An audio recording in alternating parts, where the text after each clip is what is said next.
સુરત મહાનગરપાલિકાનો કચરાનો જે એજન્સીને કોન્ટ્રાક્ટ આપવામાં આવ્યો હતો, આ કોન્ટ્રાક્ટરે સુરતથી 70 કિલોમીટર દૂર કાંકરિયા ગામ ખાતે 5000 ટન અને આશરે 500 જેટલી ટ્રકો ઠાલવીને લગભગ 250 કરોડ રૂપિયાનું કૌભાંડ આચર્યું હતું.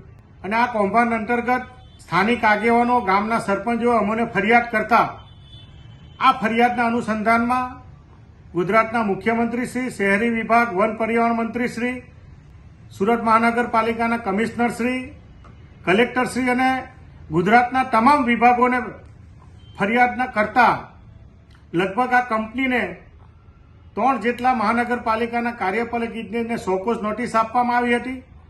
2 કરોડથી વધુનો દંડ કરવામાં આવ્યો હતો. અને વધુ તપાસ અર્થે આજે મહાનગરપાલિકાએ જે તપાસ સમિતિની રચના કરી છે એ લોકહિતમાં આવરાદાયક છે. સાથે સાથે આ કમિટી પાસે તાત્કાલિક અસરથી તપાસ સમિતિ ઝડપથી પૂર્ણ કરે અને જે કોઈ કૌભાંડ જેમણે આચર્યું છે એ એજન્સી સામે પણ પોલીસ ફરિયાદ કરવામાં આવે.